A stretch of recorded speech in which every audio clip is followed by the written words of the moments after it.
بسم اللہ الرحمن الرحیم۔ واجب کے بعد ہمارے پاس دوسری قسم ہے حکم تکلیفی کی مندوب۔ ڈیفینیشن اس کی پہلے ہی گزر چکی کہ مندوب وہ فعل ہے، یا پہلے مندوب کا لغوی معنی اگر ہم دیکھ لیں تو وہ ہوتا ہے الدعاء الی الامر المہم، کسی اہم کام کی طرف بلانا، اور یعنی ندب کہتے ہیں۔ اور مندوب مفعول، اس میں مفعول ہے، تو وہ کام، اہم کام جس کی طرف بلایا جا رہا ہو۔ اور اصطلاح میں وہی معنی اس کا کہ شارع نے، اللہ تعالیٰ نے، اللہ کے رسول نے، اور جو دلائل شرعی ہیں ان سے ثبوت ہو رہا ہو کسی فعل کے کرنے کا، یا اس سے یعنی کسی فعل کے کرنے کا حکم دیا ہو، لیکن وہ علی وجہ الالزام نہ ہو بلکہ علی وجہ ترجیح ہو۔ یعنی ترجیح کا معنی کہ وہی بات کہ 60 ہو، 70 ہو، 80 ہو، یعنی مکمل طور پہ اللہ رب العزت نے اس فعل کو لازم نہیں کیا واجب کی طرح، فرض کی طرح، لیکن یہ ہے کہ وجہ ترجیح ہے کہ اس کو کر لینا بہتر ہے نہ کرنے سے۔ اور اسی وجہ سے کہ اگر کوئی انسان واجب کو نہیں کرے گا تو وہ مذمت کا تو ہوتی ہے اس کے ساتھ ساتھ اس کو سزا ملتی ہے، لیکن اگر کوئی مندوب کو نہیں کر رہا تو اس میں، یعنی بیسک ڈیفینیشن کے لحاظ سے جس میں ساری اقسام آ جائیں، تو اس میں ولا یذم تارکہ ولا یعاقب، لیکن نہ اس کو مذمت لاحق ہوتی ہے نہ اس کو عقاب ہوتا ہے۔ وقد یلحقہ اللوم والعتاب علی ترک بعض انواع المندوب، لیکن یہ ہوتا ہے کہ اس کی ملامت کی جاتی ہے۔ ملامت کا مطلب یہ کہ یعنی اس کو برا بھلا کہا جائے گا تاکہ وہ اس کام کے کرنے پہ آ جائے، اور سزا بھی مل سکتی ہے بعض مندوبات کے چھوڑنے پہ۔ اب اس کے بعد اس کی اہم مسئلہ یہ ہوتا ہے کہ ہمیں پتہ کیسے چلے گا کہ یہ مندوب ہے۔ وہ آسان ہے بالکل، کہ یا تو طلب کا صیغہ ہونا چاہیے، یعنی امر کا صیغہ ہونا چاہیے، اور امر کے صیغہ کے ساتھ ساتھ اس کے بعد ہمیں کوئی ایسا قرینہ مل جائے جس سے یہ چیز پتہ چل جائے کہ یہاں پہ امر جو ہے وہ الزام کے لیے نہیں ہے بلکہ ندب کے لیے ہے۔ یعنی اور یہ قرینہ کبھی تو نص میں خود موجود ہوگا، جیسے ہم مثال واجب میں ہی دیکھ چکے کہ اذا تداینتم بدین، اللہ تعالیٰ کہہ رہے ہیں کہ جب تم آپس میں قرض کا معاملہ کرو تو فاکتبوا، اس کو لکھ لو، لیکن اسی آیت میں آگے فرما رہے ہیں فَإِنْ أَمِنَ بَعْضُكُمْ بَعْضًا فَلْيُؤَدِّ الَّذِي اؤْتُمِنَ أَمَانَتَهُ وَلْيَتَّقِ اللَّهَ رَبَّهُ۔ تو اس میں بتا دیا گیا کہ اگر خیانت کا خطرہ نہیں ہے، دونوں ایک دوسرے پہ یعنی ان کو اعتماد ہے، تو پھر بے شک اس کو ایفیڈیوٹ تیار نہیں کر رہے، پھر بھی کوئی مسئلہ نہیں ہے۔ اس کے بعد ہے ایک اور مثال فَكَاتِبُوهُمْ إِنْ عَلِمْتُمْ فِيهِمْ خَيْرًا، یعنی اب جو قرینہ ہے جو امر کو وجوب سے پھیر کے ندب کی طرف لے آتا ہے، کبھی تو وہ نص میں موجود ہوگا جیسے یہ تداینتم والی مثال میں ہے، اور کبھی کبھار جو قرینہ ہے وہ یعنی کسی قاعدہ شرعیہ سے پتہ چلتا ہے۔ اب شریعت کا قاعدہ ہے جو شریعت نے انسانوں کو بتا دیا کہ اگر کوئی انسان کے پاس جو بھی مال ہے وہ اس کا اپنا تصرف ہے، چاہے اب کسی کے پاس گاڑی ہے تو اس کو اختیار ہے، چاہے وہ اس کو استعمال کرے، صبح کرے، شام کرے، بیچے نہ بیچے۔ اسی طرح اگر کوئی انسان غلام کا مالک ہو گیا تو اس کو اختیار ہے۔ اب یہ قاعدہ شرعی ہے، لیکن ہمارے پاس کیا ہے قرآن مجید میں فَكَاتِبُوهُمْ إِنْ عَلِمْتُمْ فِيهِمْ خَيْرًا، اگر تمہیں ان میں خیر معلوم ہو تو ان کو مکاتب بنا دو۔ مکاتب کا مطلب یہ ہے کہ غلام کو کہو کہ آپ مجھے اتنے پیسے اتنے ٹائم میں لا کے کما کے دے دو تو آپ کو میں آزاد کر دوں گا۔ تو اب یہ عقد کتابت کرنا، یہ غلام کے لیے اس کا آقا کو اختیار ہے کیونکہ وہ اس کا مالک ہے، لیکن اب ہمیں قاعدہ شرعیہ سے پتہ چل رہا ہے یہ اگر یہ فَكَاتِبُوهُمْ کا اصل معنی مراد لیا جائے، یعنی اصل معنی سے مراد یعنی حقیقی معنی، بعض کسی چیز کا کبھی حقیقی معنی مراد دیا جاتا ہے، کبھی مجازی، بلاغت میں ہم جان چکے ہیں دونوں ہی اصل معنی ہوتے ہیں وہ اپنے اپنے لحاظ سے۔ تو اس میں پھر اس قاعدہ شرعیہ کا بطلان لازم آئے گا، اس کا ٹوٹ جانا لازم آئے گا، اسی لیے ہم کہیں گے کہ یہ مندوب ہے۔ یعنی اگر تمہیں خیر ان میں نظر آئے کہ وہ واقعی یہ کام کر سکتے ہیں تو آپ ان کو مکاتب بنا دو تاکہ وہ بھی آزاد ہوں، اور آپ کو تو وہ پیسے دے دے گا جتنے آپ کہہ رہے ہو لا کے کما کے، وہ ٹیلنٹڈ آدمی ہے، تو آپ اس کی جگہ اپنے معاملات کے لیے، اپنے گھر کے کام کاج کے لیے کوئی اور خرید لو گے غلام، لہٰذا اس کو آزاد کر دو، یعنی اس کو کتابت، اس کے ساتھ عقد کتابت کر لو، تو یہ مندوب ہے۔ اب یہ ہمیں کیسے پتہ چلا؟ قاعدہ شرعیہ سے پتہ چلا۔ وہ قاعدہ کیا ہے؟ ان المالک حر فی التصرف فی ملکہ، کہ مالک اپنی جو ملکیت ہے اس کے تصرف میں آزاد ہوتا ہے۔ اور اسی طرح اللہ کے نبی کا ارشاد ہے کہ یا معشر الشباب، نوجوانوں، کوئی تم میں سے استطاعت رکھتا ہے یعنی مہر دینے کی اور جسمانی طور پہ وہ ٹھیک ہے تو اس کو وہ شادی کر لے۔ اب فل یا تزوج امر کا صیغہ ہے، لیکن یہاں پہ یہ وجوب پہ دلالت نہیں کر رہا، اس لیے کہ تواتر سے اللہ کے نبی سے یہ بات منقول ہے کہ نکاح کرنا ہر ایک پہ لازم نہیں ہے، اگرچہ وہ اس پر قادر ہو۔ اسی وجہ سے ہم دیکھتے ہیں بڑے بڑے علماء گزرے ہیں جنہوں نے اپنی ساری زندگی ایسے ہی گزار دی۔ ڈاکٹر حمید اللہ صاحب تھے، انہوں نے نکاح نہیں کیا، امام بخاری نے نکاح نہیں کیا، اور اس لیے کہ اگر کسی ہر ایک پہ نکاح کرنا ضروری نہیں ہے، لیکن یہ مستحب ہے، اگر کسی کے پاس قدرت ہے تو اس کو نکاح کرنا چاہیے۔ اس کے بعد کہتے ہیں کہ مندوب ہے، اس کا نام، اس کو سنت بھی کہہ دیتے ہیں، نفل بھی کہہ دیتے ہیں، مستحب بھی، تطوع بھی، احسان بھی، فضیلت بھی، یہ سارے کے سارے قریب الفاظ ہیں، اور ان کے اس سے اشارہ ہوتا ہے مندوب ہی کی طرف، یعنی کہ کسی فعل کا راجع ہونا، علی وجہ الالزام نہ ہونا، یعنی شریعت اس کو طلب تو کر رہی ہے لیکن لازمی طور پہ طلب نہیں کر رہی ہے۔ اب اس طرح بھی سوال کیا جا سکتا ہے کہ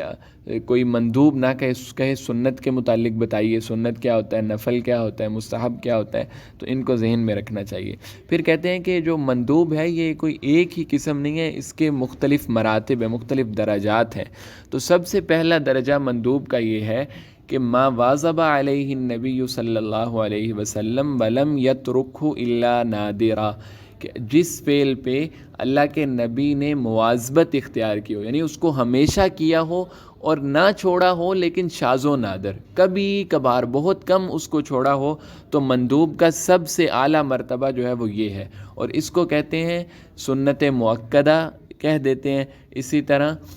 احناف اس کا نام سنن ہدا رکھتے ہیں، ٹھیک ہے، یعنی ہدایت کا معنی دین، یعنی کہ یہ دین کی سنت ہے، اہم سنت ہے، تو اس کو سنت مؤکدہ کہہ دیتے ہیں یا سنن ہدا کہہ دیتے ہیں۔ یہ دونوں نام ذہن میں رکھنے چاہیے۔ تو یعنی یلام تارکھا ولا یعاقب، تو اس کا اگر چھوڑنے والا، اس کو ملامت کیا جائے گا لیکن اس کو سزا نہیں ملے گی۔ آگے جو اس کے عقاب ہیں وہ دیکھ لیں گے، ہم آگے تفصیل سے بتائیں گے کہ آگے کہ کبھی کبھار چھوڑنا یا ہمیشہ چھوڑنا یہ الگ چیز ہے۔ پھر یعنی ایک عام حکم کے لحاظ سے کہ جو سنت کا اعلیٰ ترین مرتبہ ہے وہ سنن ہدا ہے، اور اس کی ڈیفینیشن یہ کہ جس کو اللہ کے نبی نے بہت کم چھوڑا ہو۔ تو اس کی مثالیں اگر ہم دیکھیں تو اعتدال کی حالت میں نکاح ہے، کوئی انسان قادر ہے، یعنی کسی انسان کو مہر دینے پہ قادر بھی ہے وہ، یعنی جو شادی شدہ زندگی ہے اس کو گزار سکتا ہے، اس کے پاس پیسے ہیں اتنے، اور اس طرح جسمانی طور پہ بھی ٹھیک ہے، لیکن اعتدال کی حالت ہے، اس کو یہ پتہ ہے کہ اگر میں نے نکاح نہیں بھی کیا تو بھی میں بدکاری میں نہیں پڑوں گا، تو اس کے لیے جو نکاح کرنا ہے وہ سنن ہدا میں سے ہے، یعنی کر لینا چاہیے، اس لیے کہ بعد کی زندگی میں انسان کو شروع میں تو جذبہ ہوتا ہے، آگے جا کے اکیلا رہ کے ڈپریشن کا شکار ہونے لگتا ہے یا اور چیزیں آ جاتی ہیں، تو اس لیے بہتر ہے، اس کے لیے مناسب ہے کہ کر لے۔ اس طرح اذان شعائر اسلام میں سے ہے، لیکن یہ کہ سنن ہدا میں ہے۔ اگر کوئی علاقے والے سارے کے سارے چھوڑ دیتے ہیں اس کو، ایک آدھ مسجد میں کبھی رہ گئی، مؤذن صاحب اٹھے نہیں، تو اس میں کوئی بات نہیں، لیکن اگر سارے کے سارے لوگ کہیں کہ ہم نے اذان دینی نہیں ہے تو ان کو مجبور کیا جائے گا، اس لیے کہ یہ دین کا شاعر اسلام میں سے ہے۔ اور اس کے بعد جو سنن کا درجہ آتا ہے وہ سنن زوائد اس کو کہتے ہیں، سنن غیر مؤکدہ بھی کہہ دیتے ہیں، وہ سنتیں ہوتی ہیں جن پہ اللہ کے نبی نے مداومت اختیار نہیں کی۔ یہاں پہ یعنی انہوں نے مثال دے رہے ہیں کہ کصلاۃ اربع رکعات قبل ظہر، ظہر سے پہلے کی 4 رکعتیں، یہ شوافع کے نزدیک سنن غیر مؤکدہ ہیں۔ یہ جو کتاب ہم پڑھ رہے ہیں اس کے مصنف عبد الکریم زیدان ہیں، یہ احناف کے جو علاوہ دوسرے مذاہب ہوتے ہیں ان پہ اصرار کرتے ہیں، یہ مثالیں بھی اسی قسم کی لائیں گے۔ تو ان کے ہاں جو ظہر سے پہلے کی 4 سنتیں ہیں وہ ضروری نہیں ہیں، یعنی وہ مؤکدہ میں نہیں ہے، غیر مؤکدہ میں ہیں، تو اس کی مثال دے رہے ہیں۔ اور اسی طرح صدقہ تطوع ہے، یعنی نفلی صدقہ ہے جو اس پر قادر ہے، تو یہ یعنی سنن زوائد کے قبیل سے ہے. اور اس کے بعد ان سنتوں کا درجہ آ جاتا ہے جن کو ہم ادب کہتے ہیں، یعنی فضیلت ان کا نام رکھا جاتا ہے، ادب نام رکھا جاتا ہے. یعنی یہ وہ سنتیں ہیں کہ اللہ کے نبی کی اقتداء کی جائے، امر جو خارجی امور ہیں، دین کے کام نہیں ہیں. مثلا سونا کیسے ہے، ایک کروٹ جیسے ہم کہتے ہیں سنت کے مطابق سونا چاہیے، انسان دائیں کروٹ پہ سوئے. اسی طرح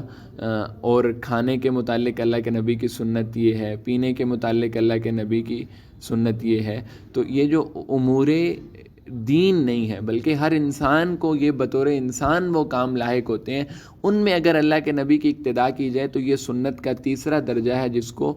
سنن عادیہ بھی کہہ دیا جاتا ہے اور ادب اور فضیلت کا نام بھی دے دیا جاتا ہے. اور یہ ہو گیا یعنی سنت کی 3 مراتب آ گئے. اب کہتے ہیں کہ یہاں پہ 2 چیزیں ذہن میں رکھنی چاہیے. پہلی تو یہ ہے کہ ایک سنت جو ہے اس کو اگر ہم براڈ وے میں دیکھیں تو یہ واجب کے خادم کے طور پہ استعمال ہوتی ہے، واجب کے مقدمہ کے طور پہ استعمال ہوتی ہے. یعنی اس کے ذریعے گویا کہ اللہ رب العزت یہ چاہتے ہیں کہ انسان واجب پہ دوام اس کا ہو جائے. یعنی اگر کوئی انسان کسی کو اکثر ہی وہ سنتیں چھوڑتا رہتا ہے، اس کو عادت نہیں ہے، تو پھر جب اس کو کوئی اور عذر پیش آئے گا، کوئی عارضہ لاحق ہوگا، کوئی کبھی مثلا سستی ہو جاتی ہے تو اس سے فرض بھی رہ جائیں گے. لیکن اگر کسی کو سنت کی عادت ہے، وہ پڑھتا ہے ہمیشہ، تو اگر کوئی مسئلہ آ رہا ہے یا کسی دن اس کا موڈ نہیں ہو رہا جانے کا، سستی آئی ہوئی ہے طبیعت میں، تو وہ کم از کم فرض ضرور پڑھ لے گا. پھر یعنی یہ ہوتا ہے کہ یہ جو سنت ہے یہ فرض کے اور جو ضروری کام ہیں ان کے مقدمہ کے طور پہ استعمال ہوتی ہے. ان کے یعنی